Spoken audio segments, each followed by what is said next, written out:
We should get like a countdown. Yeah. What's up, everybody? Welcome to another edition of the NFL Fantasy Cheat Sheet. I am Marcus Grant. That is Laquan Jones. Michael Florio is in parts unknown. Where exactly are you right now? Newport Richey, Florida. All right. I see you're sporting the Mets. Is that where the Mets have spring training? They're not. They're in Port St. Lucie, aren't they? Port St. Lucie, yeah. This was a bad time to come to Florida because teams are like wrapping up spring training, and I'm gonna miss it. Yeah, you're at the tail end of spring training of anything. We are on a little bit later than we normally would be on a Thursday. The reason is we just finished putting a new episode of NFL Fantasy Live in the can for you. Free agency fallout. Myself, Adam Rank, Cynthia Freeland, Patrick Claybon, mostly because Florio is in Newport Richey, Florida right now. But you can check that out on your TV screens coming up tonight at 8 p.m. Eastern, 5 p.m. Pacific. In the meantime, we are here. We have plenty of fantasy football type things to talk about. Jump in the chat, be involved, participate. This is what we want. We want you to be a part of this show. Thrilled last week by the participation that we got. Yeah. The new episode of the podcast is out right now. Thanks to Matthew Betts from the Fantasy Footballers Dynasty Pod for stopping by, talking some things. So you may have listened, if you listened to the pod already, you may have heard that, there were parts of it that Florio was on, parts of it that were not. Pull back the curtain from logistics reasons. We sort of taped that at different times during the week. Yeah. So that means that, Florio, you did not get a chance to jump in on the whole Mike Williams conversation. He goes from the Chargers to the Jets. Both Laquan and I were sort of feeling like that was a net positive for both the Jets and for Mike Williams. How do you come down on this deal? I think it is a net positive for the Jets, for Garrett Wilson, for Aaron Rodgers. Like, he's a huge, even coming off the ACL, I think he's a huge upgrade over Allen Lazard. I think he's going to demand more defensive attention, and that helps open up stuff for Garrett Wilson. I think it gives the Jets a downfield 50-50 type ball receiver that they didn't have. I'm not sure it's a net positive for Mike Williams because it could be if Aaron Rodgers can get back to being Aaron Rodgers, but we haven't seen Aaron Rodgers be Aaron Rodgers now in 2 years. So I think floor was probably a little safer with Justin Herbert, but this if Aaron Rodgers gets back to it, Mike Williams could be a really good wide receiver, but I'm thinking you won't have to pay more than a wide receiver 3, maybe even a wide receiver 4 price to get him. Yeah, I mean, I think the ADP is going to be sort of nice there. The Jets offense could potentially be scary if everyone stays healthy, right? Exactly. If Aaron Rodgers stays healthy, if Mike Williams stays healthy, if Tyron Smith up front stays healthy, if all those guys can stay intact for 16, 17 games, this is an offense that could really cause problems for a lot of people. But if and buts were candy and nuts, we don't have a Merry Christmas. Did you guys see the breakfast sandwich saga for Mike Williams? Yes, unfortunately. And I was a bit triggered because the order said Taylor ham, egg and cheese. Like, where are we ordering from right now, bro? It's pork roll. What are we doing? Like, come on now. He needs to go across the bridge and get a bacon, egg, and cheese. There you go. Like, what are we doing, bro? Like, I love the fact that a breakfast sandwich triggers the two East Coasters. I had to zoom in. I had to zoom in and look at it, Florio. I was just like, is that Taylor ham? Like, I'm happy you did because I was wondering what that sandwich was because it could pork roll, Taylor ham, even though they're the same thing. It is bacon. Like, it looked good though. I mean, I believe him that was probably a good sandwich. Like, just come on now, just put pork roll, egg, and cheese. And for his part, Mike Williams says, it was part of what lured him. I mean, I'm sure he was the deal done. All right. I'm sure he was being facetious a little bit. I'm sure that the money, the numbers that the Jets put in front of him had a lot more to do with it than anybody. He can afford a sandwich anywhere he goes at this point. I do love that the Jets courted him to Applebee's and they bought him a breakfast sandwich. That was it. I love that, man. That's like real, I mean, it's one thing to go out and get those nice steak dinners. I know, people were talking about JJ McCarthy taking visits with all these teams. It was like, hey, man, somebody's going to take me out to a nice steak dinner and I don't have to come out of pocket for it. Like, I'm absolutely going to do that. But oh yeah, there's something kind of endearing about going to Applebee's, man, and just getting like whatever, man, I regular the 2 sandwich. For $20 though, man. Those came in clutch back in the day, man. Okay, so I was a big fan of the sampler. You're a sampler guy. All right, Nice. so now we have at some point we have to do like the the Applebee's menu rankings or something, a mock draft at some point this offseason. Bring back the 2 for $20, please. Yeah, absolutely. Quick, one of the comments in the chat, Donald Smith asking us who should the Bears draft with the first pick, and the church rises as one to say Caleb Williams. Right? Yeah. The Bears have I mean, it's on the sheet, but Keenan Allen showing up at USC Pro Day, I think, tells you all you need to know. Yeah. Yeah. I mean, it's funny because I feel kind of like a who's who of people there. I know, the Bears obviously sent their front office. Matt Eberflus was out there. Ryan Poles was out there. I think the Commanders sent some people. I think Cliff Kingsbury was there, who, Cliff coached Caleb last year at USC.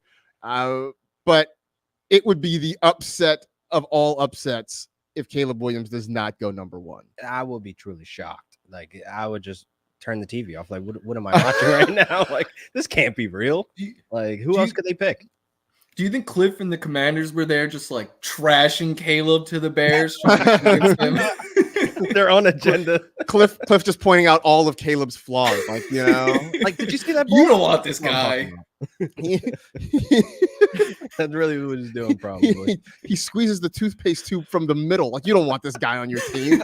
What's wrong with you? He eats his peas one at a time. Milk Who does that? Cereal. Like, it's no good. Yeah, I mean, I think, for those teams, obviously, it's just doing your due diligence in case something weird happens and for whatever reason the Bears decide to go with a different route. But it looks like he is locked and loaded. Yeah. To Chicago. Which, by the way, I mentioned Fantasy Live coming on tonight. A little sneak preview of what we're going to talk about. But Adam Rank has declared that if the Bears do not draft Caleb Williams, that he is going to stop watching football. Wow. That I highly doubt that. Yeah, I mean, I doubt that too. Maybe but he soccer. Says he's going to stop watching football. That maybe he'll do like an Arsenal podcast or something like that. Boom. But you're over here wearing your 3 Lions shirt, man. Like, I don't. Forever United, Manchester United, man. This is, by the way, this is a man who, when England and the United States played each other in the World Cup, showed up in this office wearing an England jersey, and we almost threw him in the pond next to SoFi Stadium. True story. Speaking of Caleb Williams, Maggie jumps in the chat, says, I've heard speculation that Caleb may turn the Bears down based on treatment of Justin Fields. Interested in our take. Wow. I don't see that. No. I don't think it happens. You don't turn down the number 1 pick. Yeah. No. I mean, I know people have sort of talked. I know that was one of the narratives early in draft season, is that Caleb was sort of trying to dictate where he wanted to go. I feel like lately his statements have just been, look, I just want to go somewhere where I'm wanted. I just want to go somewhere I can play, where I'm wanted. Plus, look, they got DJ Moore. They got Keenan Allen. They got DeAndre Swift. Straight out the gate. They've got pieces there, right? This isn't like Bryce Young going to Carolina where like there was nothing around him. Caleb's got pieces to be successful. Perimeter. They won 7 games last year with just and now you add Keenan. I'm sure Caleb is thinking I'm an upgrade over Justin Fields because that's how these guys are wired. And if you believe that, the Bears could realistically be in the playoffs this year if they can build off of what they did last season. 100%. And I've seen a lot of talk, and I'm sort of buying into it, that Caleb Williams could very well set Bears franchise passing records in year 1. Yeah. This is a franchise that very famously or infamously has never had a 4,000-yard passer. It feels like Caleb could be the first. Maybe not in his rookie year. He may not hit 4,000 in his rookie year, but if he is even 3/4 of what we think he can be, he'll get 4,000. I would say he's set up for success to do such things, because when the last time we seen a Bears offense look this good with Keenan Allen, DJ Moore, and then you got DeAndre Swift mixed into that backfield that already had potential to be great. Like, I don't think any Bears quarterback had this type of arsenal in recent years. No, I really can't think of anybody that's had this deep of weapons, at least for Chicago in a while now. Whenever the Bears are good, it's because They play like it's 85 again. They have a good run game and their defense is good. Defense. They've never moved on from that approach. That has sort of been their MO for 40 plus years Since now. 85. Probably even longer than that, actually. If you go back even before that, it was probably their modus operandi. D-Town Heat jumping in the chat saying, doesn't matter who the Bears pick, the Lions are stomping them. Ooh, Love a little, Probably. a lot of NFC North trash Probably. talk. Like, I'm digging that. I'm absolutely digging that. I like By that. two like the Lions for 3 decades could never say that. So Right? Man, look, say it with your chest. Yeah, This, let them talk. this is your moment, man. Take advantage of it. 100%. Speaking of wide receivers and speaking of Detroit, I'm guessing you guys saw this, that Netflix announced their new series receiver. Yeah. Last year it was quarterback. This summer it's receiver. Amon-Ra St. Brown is one of the guys they're following, along with Devontae Adams, Justin Jefferson, George Kittle, and Deebo Samuel. Supposed to come out this summer. Will we get a guy who gets like a receiver type bump? Sort of like I always talk about the Hard Knocks bump, like the guy who like gets a profile on Hard Knocks and all of a sudden we're like, I'm going to move him up my ADP ranks. I like it. Does that happen for this show, or are these guys just already too good that they're sort of locked in?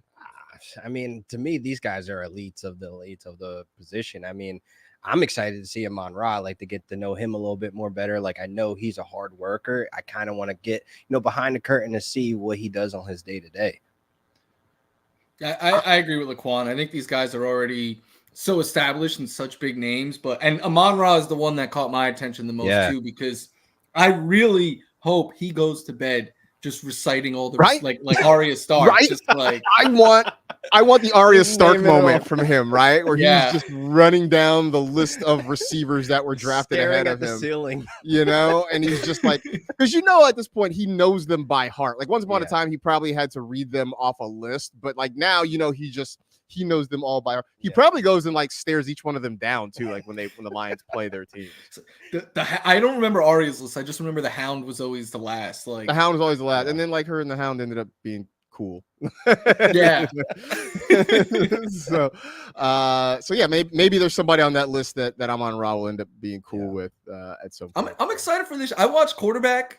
I'll watch receiver for sure. The only issue with quarterbacks is one, they're a little bit more like, I think we're going to get more personality out of receivers. We're going to get some cryptic quotes, I'm sure. Quarterbacks was a little bit more like, they're like about the team and everything. Like these guys are going to be about themselves a little bit, which I'm looking forward to. Yeah, I think also some of it is like, it depends on who you pick, right? I mean, quarterback, you had Marcus Mariota, you had Kirk Cousins. I mean, these aren't guys that were like necessarily huge personalities per se. Amon-Ra is very funny. George Kittle is a big personality. Deebo Samuel, another big personality. These are guys who I think are going to be a lot of fun to watch for sure. Another comment in the chat, crown me twice. Hey, folks, love all the way from Toronto. Shout out to the Six. Loving this new segment, by the way. Appreciate that. Do you guys feel that Daniel Jones has any worth, especially with this group of receivers and the backfield? Fleur, you want to start? Are you still in on Danny Dimes? Are we talking fantasy or like as a human? I'm gonna go with fantasy. I'm gonna go with fantasy.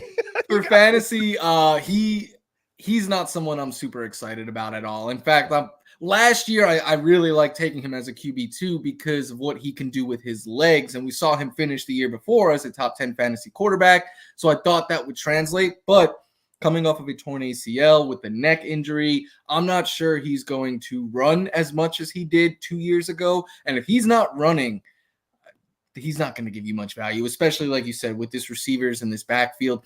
A big part of why he had so much running lanes too was teams had to pick, do I want to try to stop Daniel Jones or Saquon Barkley? And they were consistently locking in on Saquon when they were running the options. So no one's going to do that with Devin Singletary, not to the same level. No, that's exactly where I was going with it. Like, do you see the pieces he's going into the season with, and he's recovering from ACL tear? Nah, I really don't see much worth with him in fantasy. He might be out of the building next season, honestly, next summer. I was just like, well, the added wrinkle here, does Drew Lock make a serious push to start in this offense? He says that was why he signed with the Giants, is that they were going to give him a chance to compete for that starting job. Yeah. Obviously, the Giants have soured on Daniel Jones, right? I think they've sort of got buyer's remorse when it comes to the contract that they offered him.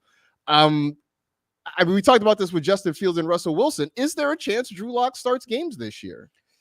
I think so, man. I mean, Drew Lock, we've seen him come off the bench and him show up and show out, when Geno went down. And I think he's matured as a player. Like, you could kind of see it in this game. I mean, a lot more patient, and he's taking his shots where he needs to take them. He's not being a risk taker like we saw in Denver where he had the turnover. So I feel like now, if he's feeling like he's coming into the building where he has an actual shot to be a starter, I think he's going to take it, man. He's going to lock it up.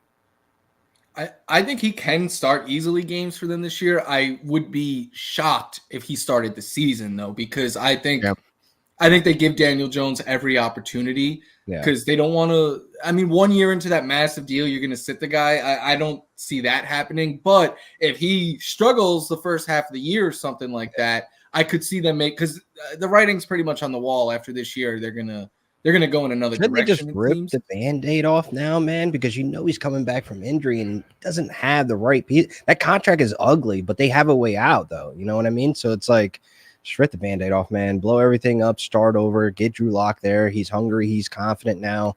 Let him get Tommy DeVito out. Tommy DeVito jersey. Right. I mean, except if you're blowing it up, is Drew Lock the guy you blow it up for?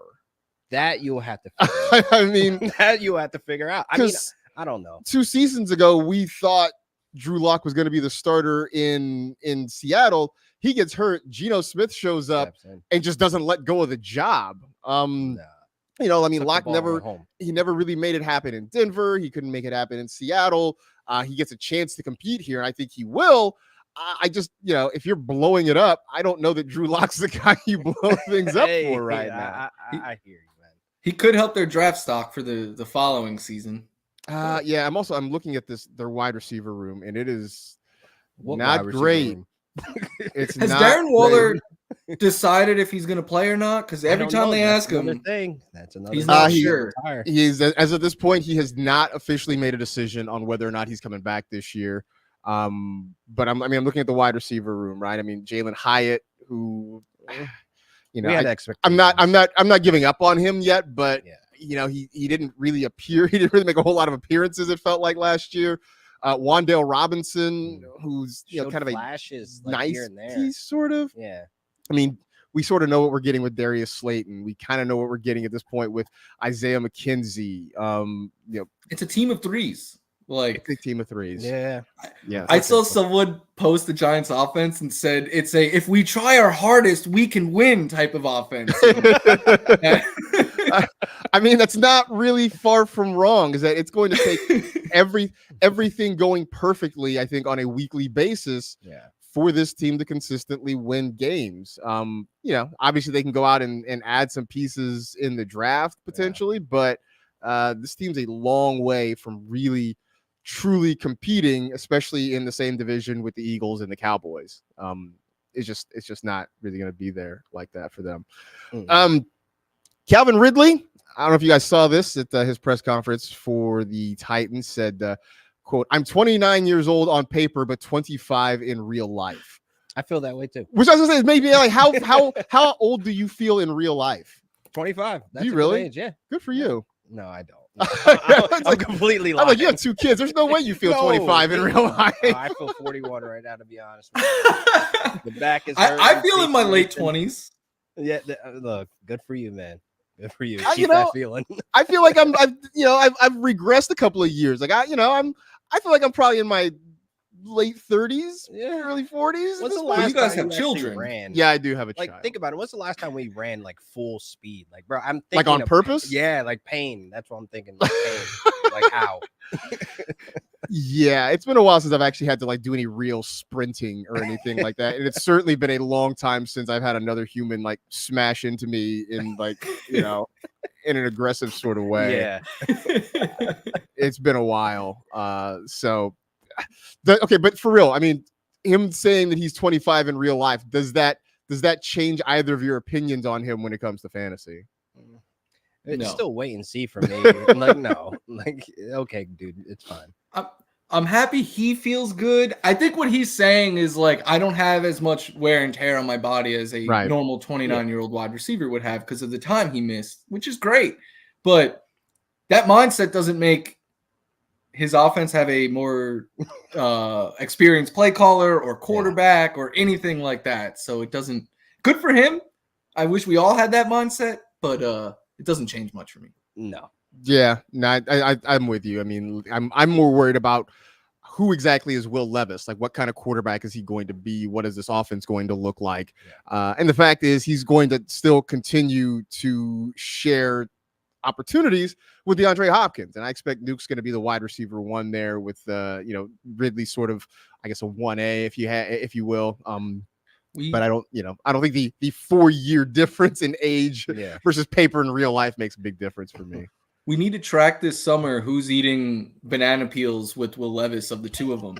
Oh yeah. Oh god. Yeah, like putting mayo and Dipping coffee and mayo. eating banana peels and that sort of thing. It works with Matt Stafford. You eat breakfast with him, you get targets. Oh, so there you go. That works also you have to be Cooper Kupp. You also have helps. You also have to be Cooper Kupp. Exactly. Speaking of wide receivers, I know you saw this, Laquan. Mike McDaniel dapping up Xavier Worthy. Why is he there? What is he doing? First off, the picture is hilarious because it looks like McDaniel looks like a college kid meeting like one of his athletic heroes, right? Yeah. Like he's got the baseball cap on and the backpack and everything. Yeah. Like it's literally like, he's an intern. He gets to like hang out on the field. My favorite coach by far. Absolutely. Yeah. Oh, he's a riot. He has a problem though. But he's really compiling a track team down there. What is he thinking? Like, come on, bro. Don't be so greedy with the speed. But I would love to see this if it happened. But it's just like, how much speed do you need on that offense, man?